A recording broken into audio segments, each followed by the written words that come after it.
1062 The Voice of Love, masih di Family Magazine dan masih mengajak ke kasih Tuhan. Anda yang mau bergabung bertanya boleh ya, 0315046000, telepon, WhatsApp dan juga SMS 081333006000. Silakan. Ya. Oke, tadi ya, menjadi seperti itu artinya atau maknanya adalah memahami dan menerima, gitu ya. Warnanya orang sekitar kita tuh seperti apa? Kalau kita punya hati dan pikirannya, punya hati dan pikiran dan punya perasaannya Yesus, maka kita juga punya hati yang sama, yang mengasihi orangnya dan menolak dosanya, bahkan menolong orang itu untuk bisa lepas dari dosanya. Itu dimulai dari memahami dan menerima, gitu ya, supaya dapat kepercayaan untuk kita itu bisa melayani lebih lagi, melayani orang tersebut lebih lagi. Nah, ayat yang ke-20 tadi, Dep, boleh dibacakan? Demikianlah bagi orang Yahudi, aku menjadi seperti orang Yahudi, supaya aku memenangkan orang-orang Yahudi. Bagi orang-orang yang hidup di bawah hukum Taurat, aku menjadi seperti orang yang hidup di bawah hukum Taurat, sekalipun aku sendiri tidak hidup di bawah hukum Taurat. Yes, terjemahan lain mengatakan begini, supaya mereka itu, aku memahami mereka, menerima mereka apa adanya, supaya mereka mau mendengarkan Injil, supaya aku ini bisa dapat kepercayaan dan mereka mau mendengarkan Injil, supaya dapat aku bimbing kepada Kristus. Dengan cara seperti apa? Tidak berbantah-bantah, maksudnya Paulus itu. Tidak perlu adu argumen gitu loh, ya. Tidak usah ngajak berdebat. Nah, tidak berbantah-bantah dengan mereka, walaupun aku tidak setuju dengan mereka, sebab aku ini ingin menolong mereka. Nah, kembali ya. Jadi targetnya itu adalah menolong mereka, melepaskan mereka dan membawa mereka kepada Yesus, gitu kan. Intinya adalah supaya, sebab aku ingin menolong mereka.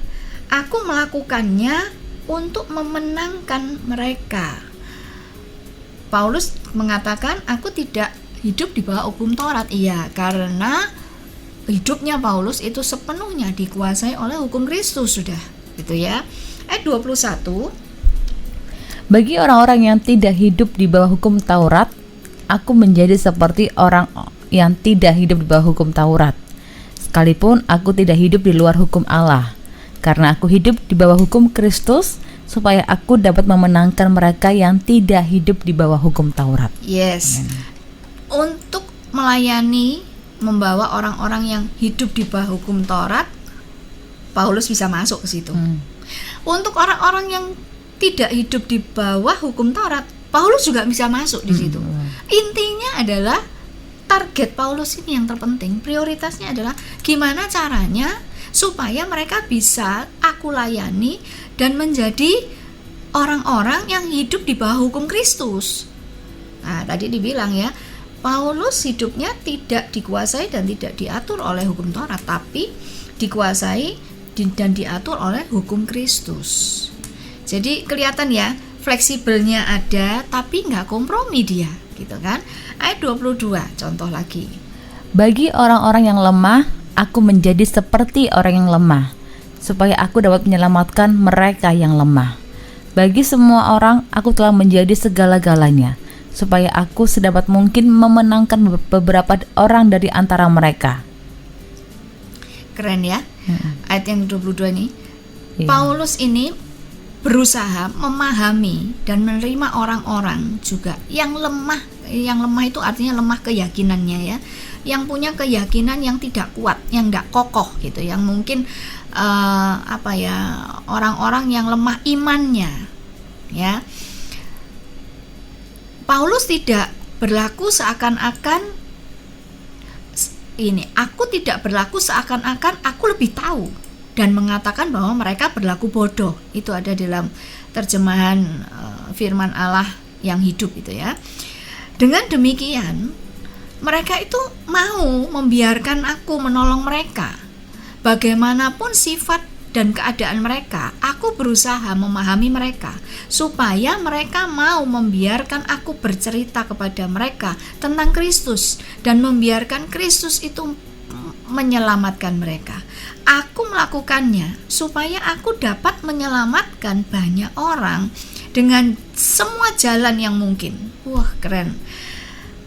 Aku berusaha memahami bermacam-macam orang dengan harapan supaya sebanyak mungkin orang diselamatkan melalui cara hidupku, melalui caraku yang fleksibel tetapi tidak kompromi, sehingga mereka yang dilayani, mereka merasa aman. Ada Paulus di tengah-tengah mereka yang berbeda dengan mereka, dan mereka karena merasa aman, mereka akan lebih terbuka gitu ya terhadap apa yang Paulus akan ajarkan kepada mereka. Yang di sini yang kita lihat, kita bisa simpulkan sama-sama bahwa yang kita bisa simpulkan sama-sama bahwa yang membuat Paulus bisa fleksibel itu karena ada hatinya Tuhan itu, memandang semua orang itu penting gitu loh. Memandang semua orang itu penting untuk bisa dibawa kepada Tuhan dan membawa Tuhan dalam hidup mereka. Ini, nah, yang membuat Paulus tidak kompromi itu karena apa? Karena dia kokoh berpegang, dikendalikan, dikuasai oleh hukum Kristus. Yang membuat Paulus tidak kompromi adalah targetnya ini adalah dia pegang dengan teguh. Boleh saya katakan ini, mbah piye caranya gitu ya. Apapun caranya, selama itu berada dalam hukum Kristus, bagaimanapun caranya, aku harus membawa orang-orang penting di sekitarku ini, orang-orang yang penting di hati Tuhan ini, untuk bisa mengalami Tuhan dan juga membawa Tuhan dalam hidup mereka. Ayat 23, Dep. Ayat ke-23, segala sesuatu ini aku lakukan karena Injil, supaya aku mendapat bagian dalamnya. Apa artinya di sini? Segala sesuatu ini loh, aku lakukan ini ya, aku menghamba, aku berusaha memahami mungkin terhadap orang-orang yang pendapatnya nggak sama dengan firman. Aduh, Paulus ya gemes-gemes gitu mungkin ya, nggak sabaran. Tetapi aku melakukan semuanya ini untuk Injil, dan karena Injil dia supaya aku mendapat bagian di dalamnya. Selain dia ini punya kerinduan yang besar untuk membawa Tuhan dalam hidup orang lain dan membawa orang ini kepada Tuhan, tapi yang berikutnya kesadaran yang luar biasa akan panggilan, kesadaran penuh Rasul Paulus ini akan panggilan amanat agung yang harusnya menjadi gaya hidupnya, gaya hidup kita semua. Nah, kita pelajari sekarang, saya simpulkan. Berarti setiap kita bisa jadi orang yang fleksibel tetapi tidak kompromi. Satu, bersedia untuk mengalami pembaruan dalam pola pikir kita, diubah oleh firman, menghidupi firman, sehingga hati dan pikiran Kristus itu terbangun di dalam diri kita, yang kualitasnya adalah hati dan pikiran Kristus, perasaan Kristus ini adalah mengasihi semua orang, menganggap penting semua orang, tetapi menolak dosanya.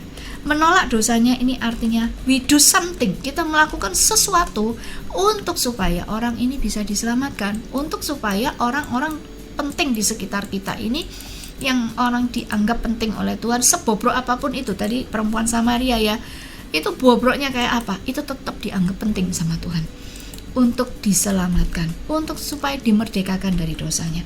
Nah, ini yang kita nggak boleh lepaskan. Targetnya harus jelas, dan benar-benar kita menyadari setiap umat tebusan Kristus punya tanggung jawab menghidupi amanat agung itu sebagai gaya hidup, yaitu kita diselamatkan untuk kita bantu orang lain juga diselamatkan. Kita terima kasih karunia pengampunan dosa, ya kita bantu orang lain untuk orang lain juga ditolong, kita tolong untuk bisa meresponi kasih karunia, yaitu pengampunan dosa. Nah, dari semuanya ini kita butuh hikmat Tuhan ya, yang bersumber, berasal dari firman Tuhan. Yang tadi saya katakan, kalau kita bersedia mengalami perubahan cara berpikir oleh firman Tuhan, pasti hati, pikiran, perasaan Kristus itu juga terbangun di dalam diri kita. Penghalangnya apa? Secara cepat, penghalang untuk kita bisa menjadi fleksibel tapi tidak kompromi adalah satu, prioritasnya keliru. Ya, kalau prioritasnya bukan untuk Injil, kalau prioritasnya bukan amanat agung, kalau prioritasnya bukan supaya Tuhan itu dilihat melalui setiap gerak hidup kita, kalau prioritasnya bukan supaya Tuhan itu makin dihormati melalui kehidupan kita, nggak mungkin kita bisa fleksibel tapi tidak kompromi. Yang ada adalah fleksibel dan endingnya adalah kompromi. Lalu penghalang yang kedua, karena kita punya agenda pribadi, ya, kepentingan pribadi, sehingga kita lebih mengutamakan agenda pribadi kita, ya, keuntungan, kenyamanan, kepentingan kita, ya, itu yang membuat kita tidak bisa fleksibel tanpa kompromi. Kalau ada agenda pribadi, kenyamanan, keuntungan, dan kepentingan pribadi di balik semua gerak hidup kita, maka hasilnya adalah kita fleksibel, betul, tapi untuk kepentingan kita, sehingga fleksibel yang akhirnya kita gampang kompromi. Yang ketiga, karena kita nggak bersedia belajar. Kalau hari ini kita sudah belajar, ayo kita hidupi sama-sama, ya, supaya kita bisa dipakai Tuhan lebih luas lagi, tanpa harus berbantah-bantah, tanpa harus menolak ini itu, tanpa harus berkata keras terhadap orang yang nggak sepaham dengan kita. Kita bisa masuk di semua golongan orang merasa aman, dan kita punya kepercayaan, mendapat kepercayaan, punya kesempatan untuk memberitakan Injil kepada mereka tanpa harus kompromi. Oke, baik. Silakan kekasih Tuhan, Anda yang mau bergabung ya, Debbie sudah buka untuk teleponnya 031 504 6000 untuk telepon, WhatsApp dan juga SMS 081333006000. Ibu, mohon maaf seperti ini. Yeah. Oke, kita terima telepon dulu. Oke, Shalom, selamat pagi. Selamat pagi Debbie sama Bu Kresti. Shalom. Pagi Bu, silakan Ya. Bu. Bu, ini saya mau sedikit tanya ya Bu ya. Hal yang kemarin itu bukan Bu Kristin, Bapak siapa enggak tahu, itu lupa saya. Itu mengenai itu loh Bu. Saya ini kan habis ditinggalkan suami saya, meninggal waktu tanggal 7 Mei. Nah sekarang tuh kemarin tadi menceritakan Mas Kristin itu tahu minggu Rebo kemarin ya. Itu bilang gini, kalau memang orang sudah percaya sama Tuhan, sudah penuh imannya kuat, kalau orang yang beriman, tak kecil dulu ya Bu ya, suaranya ya Bu ya. Iya, Ya, Bu. boleh. Silakan Ibu. Bisa ini ya biar ya. Kalau gini Bu, kalau memang itu orang mati kalau dibakar itu orang yang berdosa katanya. Jadi kalau bisa orang yang beriman, kalau orang sudah mati jangan dibakar gitu. Bu, lah selesainya bagaimana Bu? Itu suami saya tuh waktu sakit bulan Februari bilang gini, ini kalau asal upama saya tidak kuat sampai mati saya bakar aja gitu. Nah sekarang terus dia meninggal kemarin itu gimana ya Bu, kok dibakar tanya dosa, berarti satu keluarga berdosa ya Bu. Ini dijelaskan ya Bu Kristin, maaf ya Bu Kristin, temanya nggak sama ya. Maaf ya Bu Kristin, saya ingin mengenal semua ini hal Kristen ini loh Bu Kristin. Terima kasih ya Bu Kristin, selamat siang. Baik, terima kasih Bu, Tuhan berkati. Silakan. Ya, mengenai dibakar atau tidak dibakar ya, kita bisa lihat dari berbagai sisi. Kalau masalah dibakar itu berdosa atau tidak gitu ya, sebetulnya ketika nanti kita, yang pastinya tadi Ibu berkata bahwa itu permintaan dari yang meninggal, ya. Jadi apa yang Ibu lakukan itu adalah permintaan dari suami, ya, dan sudah meninggal, sudah dikremasi kan istilahnya begitu ya. Jadi kalau dibilang itu tanggung jawab ya, karena itu permintaan yang meninggal, berarti ya tanggung jawabnya tidak ada di ibu atau anak-anak kan gitu istilahnya. Masalahnya begini, dikremasi atau tidak, sebetulnya baik cara matinya, kemudian bagaimana menghandle jenazah, itu tidak lebih penting gitu Ibu ya, dibandingkan cara hidup semasa yang meninggal ini hidup gitu loh. Jadi iman semasa hidup, cara hidup atau gaya hidup semasa hidup itu jauh lebih penting, lebih menentukan dibandingkan cara mati dan bagaimana cara jenazah itu diperlakukan.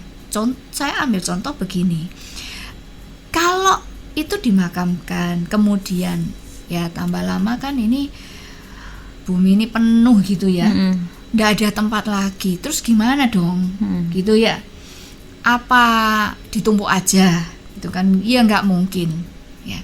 Pada akhirnya toh ya kremasi menjadi salah satu jawaban gitu ya. Nah, yang saya ingin fokuskan, ibu harus mengalami kemerdekaan dari kebenaran firman Tuhan yang mengatakan dari semua ya yang kita pelajari selama ini adalah lebih penting bagaimana cara kita hidup. Mungkin kita bisa baca aja ya di dalam Wahyu ya. Wahyu berapa, Bu? Wahyu pasal yang ke-14 ya. Ya. Wahyu pasal yang ke-14 ayat 12 ya. Saya coba bacakan ya. Sebentar ya. Oh iya benar. Ya ini. Wahyu 14 ayat 12. Kemudian datanglah murid-murid Yohanes Pembaptis mengambil mayatnya dan menguburkannya. Lalu pergilah mereka memberitahukannya kepada Yesus. Ya. Jadi untuk masalah bagaimana menangani jenazah itu masih banyak konfrontasi, masih banyak pendapat ya. Tetapi kita pegang firman Tuhan. Di dalam Wahyu pasal yang ke-14 ayat 12 tadi dikatakan yang penting pada akhirnya ini ya ialah apa? Ketekunan orang-orang kudus yang menuruti perintah Allah dan iman kepada Yesus. Satu ayat lagi ya, dalam Yohanes pasal yang ke-12 ayat yang ke-48. Yohanes 12 ayat ke-48.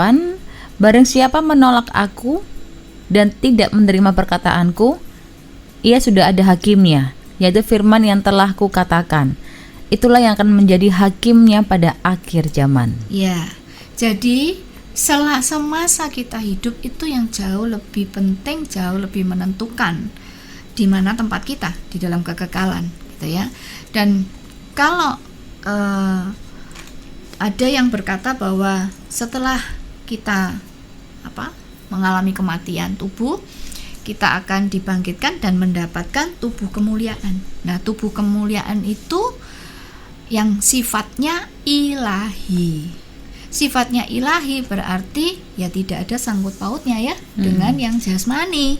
Murni itu anugerah Tuhan. Yang sifatnya ilahi yaitu tubuh kemuliaan. Ya Ibu, Tuhan memberkati. Baik, Debbie langsung bacakan yang minggu lalu ya sempat belum dibacakan ya karena waktu nggak mencukupi.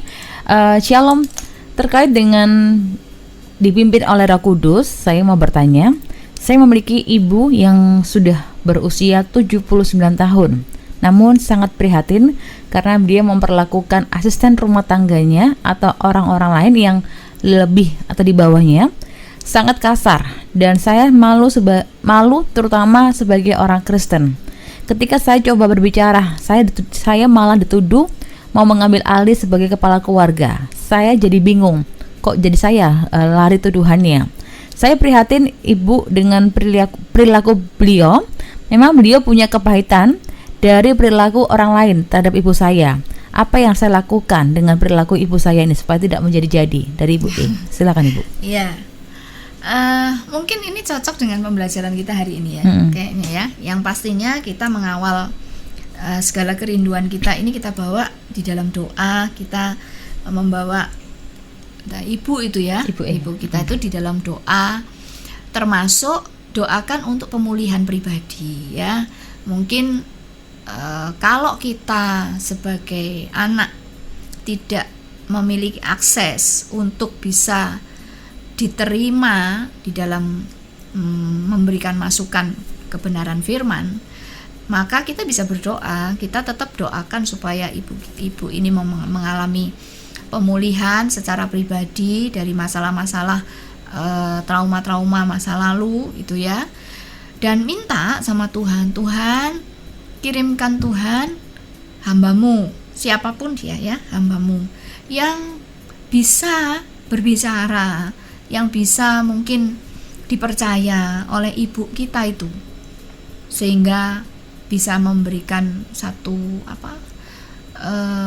jalan keluar sesuai kebenaran dan membawa ibu kita itu dipulihkan. Karena memang ya tidak menutup kemungkinan ya, kalau namanya orang tua itu menerima masukan dari anak itu nggak mudah gitu ya, nggak mudah. Tetapi anak tidak bisa berdiam diri ya, tapi melalui kondisi yang dilihat ini berarti Tuhan sedang memanggil, siapa namanya nggak ada ya, Ibu E ya, sedang memanggil Ibu E untuk melakukan bagian Ibu E, yaitu membawa doa untuk pemulihan pribadi dan minta sama Tuhan kirimkan Tuhan, dan Tuhan bisa kirimkan siapa saja sih gitu ya, untuk menolong ibu dari Ibu E ini. Yang pastinya pelajaran kita hari ini menolong Ibu E untuk bisa bersikap fleksibel tapi tidak kompromi dengan segala kesalahan dan dosa ya yang dilakukan oleh ibu dari Ibu E gitu ya. Oke, Tuhan memberkati. Baik, pertanyaan berikutnya dari Koming di Jombang. Shalom Bu, mau bertanya, teladan Gideon jadi pahlawan itu bagaimana ya? Ya, memang begini. Kalau kita lihat ceritanya, Gideon itu kan sempat ketakutan ya. Kalau manusia berkata itu Gideon ini sempat menjadi pengecut gitu loh, sembunyi kan. Tetapi Tuhan itu peduli. Tuhan itu tidak membiarkan gitu ya orang-orang yang kalau saya katakan tuh orang-orang yang sembunyi atau orang-orang yang lari dari kenyataan. Tuhan tidak mungkin membiarkan. Tuhan menjumpai mereka. Bahkan pada saat itu Tuhan menjumpai Gideon dan mengingatkan Gideon tentang identitasnya, yaitu waktu Tuhan berkata, "Hai pahlawan," gitu ya. Jadi dibangkitkan gitu ya rasa hero, rasa jati diri kepahlawanan Gideon dibangkitkan, diingatkan oleh Tuhan, yang akhirnya benar-benar membuat Gideon sadar. Ini tidak bicara kepahlawanan Gideon itu tidak bicara tentang menang perang sesudahnya, tetapi di awal kepahlawanan Gideon ini bermula atau berawal dari ketika Gideon juga meresponi gitu ya apa yang Tuhan katakan. Waktu dia ketakutan, Gideon ketakutan, sembunyi, berusaha lari dari kenyataan dan bersikap pasif. Mungkin juga ada unsur begini ya, ini aku Tuhan, utuslah dia gitu ya aku nggak berani Tuhan, dia aja gitu kan ya, mengalihkan tanggung jawab ada juga di situ ya, tidak berani ambil tanggung jawab. Kemudian Gideon sembunyi, Tuhan mengejar, Tuhan menjumpai Gideon. Waktu Tuhan menjumpai Gideon, Tuhan tidak ngomong apa-apa loh. Tuhan tidak marah-marah sama Gideon. Kamu ini pengecut, apa ini? Sudah tak kasih tahu kamu, aku bakal memakai kamu. Enggak pakai panjang lebar. Tapi Tuhan cuma ngomong, "Hai pahlawan." Itu Gideon meresponi itu, membuat Gideon tuh sadar. Gideon mempercayai apa yang Tuhan katakan. Itu membuat Gideon sadar dan bangkit. Dan akhirnya ya kayak orang diingetin gitu loh, iya ya, aku pahlawan ya, kenapa aku mesti lari dari kenyataan ya, kenapa aku mesti sembunyi ya, kenapa aku jadi pengecut ya. Nah, kesadaran itulah awal ya kepahlawanan Gideon. Teladannya apa? Ya meresponi apa yang Tuhan katakan, bermulanya dari situ. Kalau dia tidak meresponi, apa yang terjadi? Ya tetap sembunyi. Ya nggak akan mengalami kemenangan selanjutnya gitu ya. Jadi titik baliknya, teladan yang Tuhan ajarkan kepada kita adalah ya meresponi apa yang Tuhan katakan. Meresponi, kalau zaman sekarang meresponi apa yang firman Tuhan katakan, bertindak sesuai dengan firman itu, bertindak sesuai dengan apa yang Tuhan perkatakan itu. Maka kita akan melihat ya bahwa Tuhan bergerak melalui hidup kita. Tuhan juga bekerja bersama dengan kita, dan ya pasti dampaknya itu waktu menang perang kan juga bukan cuman Gideon yang menang perang ya, tetapi banyak pihak yang juga mengalami kemerdekaan di situ, sama dengan hidup kita. Oke, Tuhan baik. berkati. Pertanyaan berikutnya dari Bu Sandi Sara. Terima kasih Bu Christine untuk pagi hari ini. New life untuk manusia. Sekarang itu kebiasaan baru, ya. Yeah. Selalu pakai masker, Yeah. jaga bersih tangan. Betul. Semuanya itu untuk Tuhan, ya, Amin. buat kebaikan. Nah, apa Bu ya artinya kalau mengenakan masker itu kan kalau dia ini kan menjaga ucapan. Nah, kalau jaga bersih tangan itu apa, Bu? Seneng ya Bu Soraya. Kalau saya gini, jangan tangannya aja yang dibersihkan, hatinya juga ya. Jadi tiap kali cuci tangan ingat juga bersihkan yang hati kita, pikiran kita. Ya kan ini istilahnya kayak secara jasmaninya, secara lahiriahnya kita cuci tangan supaya terhindar dari COVID gitu kan. Tapi pada saat kita mencuci tangan, kita sedang mencuci tangan, ini secara simbolis harusnya ngingetin kita ini nggak tangannya tok yang bersih, ya hidupnya, pikirannya, hatinya ya harus dibersihkan Bener. senantiasa. Ya, cuci tangan, cuci hati, jangan lupa cuci kaki ya. Iya, Takutnya kaki nanti hitam kakinya semua. Oke, ini belum ada pertanyaan lagi, mungkin bisa disimpulkan Bu Christine. Iya, oke ya. Jadi Tuhan akan menggerakkan kita menjadi orang-orang yang tidak keras, ya, yang atos, yang pikirannya kaku, gitu ya, yang akhirnya bukan jadi berkat buat orang sekitar, tapi jadi banyak musuh gitu. Hanya karena kita merasa kita tahu banyak, kita ngerti banyak tentang kebenaran, dan ya melawan semua orang yang nggak sesuai dengan pola pikir kita gitu ya.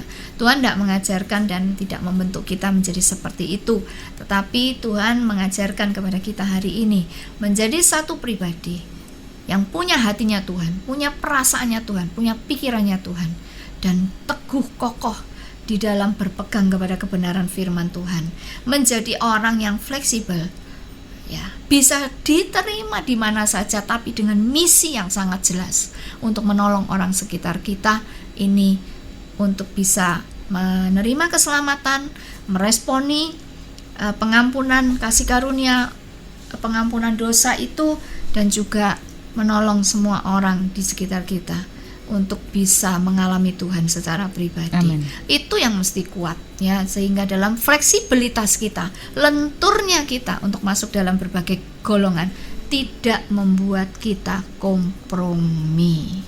Ya, mari kita berdoa. Bapa, terima kasih satu pengertian juga buat hamba-Mu Tuhan.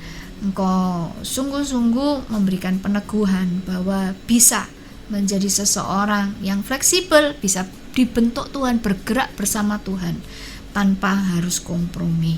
Terima kasih buat Rasul Paulus yang Kau sudah jadikan contoh untuk kami bisa melihat secara nyata gerak dari Rasul Paulus ini yang menunjukkan kepada kami fleksibel tanpa kompromi itu bukan kemustahilan, itu bisa dikerjakan. Bahkan dalam pelayanan Rasul Paulus itu, Rasul Paulus boleh memenangkan banyak orang bagi Kristus, menyerahkan hidupnya, menyerahkan dirinya, berkorban dalam banyak hal untuk Injil. Terima kasih Bapak, terima kasih. Terima kasih juga untuk pernyataan hati Kristus melalui bagaimana Yesus itu memperlakukan, bagaimana Yesus menganggap penting perempuan Samaria ini dan bergairah untuk memerdekakan perempuan Samaria ini dari kehidupan dosanya. Biarlah hati yang sama itu boleh terbangun dalam hati dan pikiran kami ya Bapak, Sehingga dalam gerak kami selanjutnya, terutama di masa-masa kehidupan yang penuh interupsi ini, kami tetap dijumpai Tuhan menjadi putra-putri Tuhan yang produktif, Amin. menjadi putra-putri Tuhan yang berdampak nyata, Ya, menjadi Tuhan putra-putri Tuhan yang terus getol bergerak, membawa Kristus dalam hidup orang lain dan membawa hidup orang lain kepada Kristus. Terima kasih Bapak buat semuanya ini. Ampuni dosa kekurangan kami, ampuni jika dalam membangun hubungan dengan Engkau atau dengan sesama kami masih punya agenda pribadi, kami masih punya prioritas dan fokus yang salah. Ampuni kami Tuhan, ampuni kami. Bahkan kelambanan kami dalam belajar untuk bisa mengikuti apa yang Kau ajarkan, ataukah masa bodohnya kami untuk belajar dari kebenaran firman-Mu. Ampuni kami Tuhan, tahirkan kami kembali, perbarui kami kembali. Kami mau menyerahkan akal budi kami, seluruh keberadaan kami, hidup kami ini ke dalam tangan kuasa-Mu. Bentuk, sempurnakan lebih lagi supaya kami bisa, satu, berkenan kepadamu, dan yang kedua, kami bisa dipakai oleh-Mu Tuhan, menyatakan diri-Mu buat semua orang. Kami juga berdoa untuk Radio Sangkakala. Kami percaya anugerah besar Radio Sangkakala ini Ya, boleh Tuhan Yesus benar. terus melayani sampai hari ini, dan Kau akan lanjutkan dalam kesempurnaan-Mu Tuhan, untuk segala sesuatu yang dibutuhkan untuk program pelayanan ini boleh Ya, berjalan. Tuhan sendiri yang menyediakan. Amin. Mungkin tidak berkelimpahan, tapi semua datang tepat pada waktunya, sehingga nyata sungguh kekuatan yang berlimpah-limpah itu bukan dari diri kami, bukan dari diri manusianya, tetapi dari Tuhan, berasal dari Tuhan. Terima kasih, Engkau juga memberkati Tuhan, baik mulai dari pemimpin, mulai dari owner, dan juga hamba-hambamu yang lain, tim Tuhan operasional, Yesus, semuanya tidak ada yang terlewatkan. Semua hamba-hambamu yang melayani di dalam pelayanan Radio Sangkakala, tidak ada yang terlewatkan, semua dipelihara Tuhan sempurna. Terima kasih. Kami berdoa untuk Indonesia, apapun yang diputuskan oleh Bapak Presiden kami mau menanggapinya dengan hati yang benar, dengan pikiran yang benar, supaya jangan kami berdosa kepadamu Tuhan. Tuhan Yesus. Dan biarlah limpah hikmat-Mu buat Bapak Presiden kami dan seluruh jajarannya ya Bapak, orang-orang yang terbuka untuk Engkau pakai, sehingga bangsa ini boleh bergerak terus sesuai dengan apa yang Tuhan kehendaki. Terima kasih Tuhan, jika terjadi kesalahpahaman dalam memahami tiap-tiap keputusan Presiden kami, Ya, Tuhan biarlah damai sejahtera-Mu, pengertian yang daripada-Mu boleh limpah bagi setiap pihak Tuhan, sehingga bisa bukan menghambat tetapi bekerja bersama dengan Tuhan, bergerak menuju kepada tujuan Tuhan buat bangsa ini. Terima kasih, di dalam nama Tuhan Dalam Yesus nama Kristus Tuhan Yesus kami Kristus. bersyukur. Amin. Amin. Baik, terima kasih Bu Christine untuk pagi hari ini. Puji nama Tuhan. Sampai ketemu lagi. Tuhan berkati. memberkati. Baik, kasih Tuhan untuk sudah kebersamaan kita di program Family Magazine edisi hari ini, Rabu 20 Mei 2020. And stay tune terus, jangan kemana-mana, karena masih banyak lagi program-program yang akan menemani Anda hingga pukul 12 malam nanti. Stay healthy, stay at home, and God bless you all.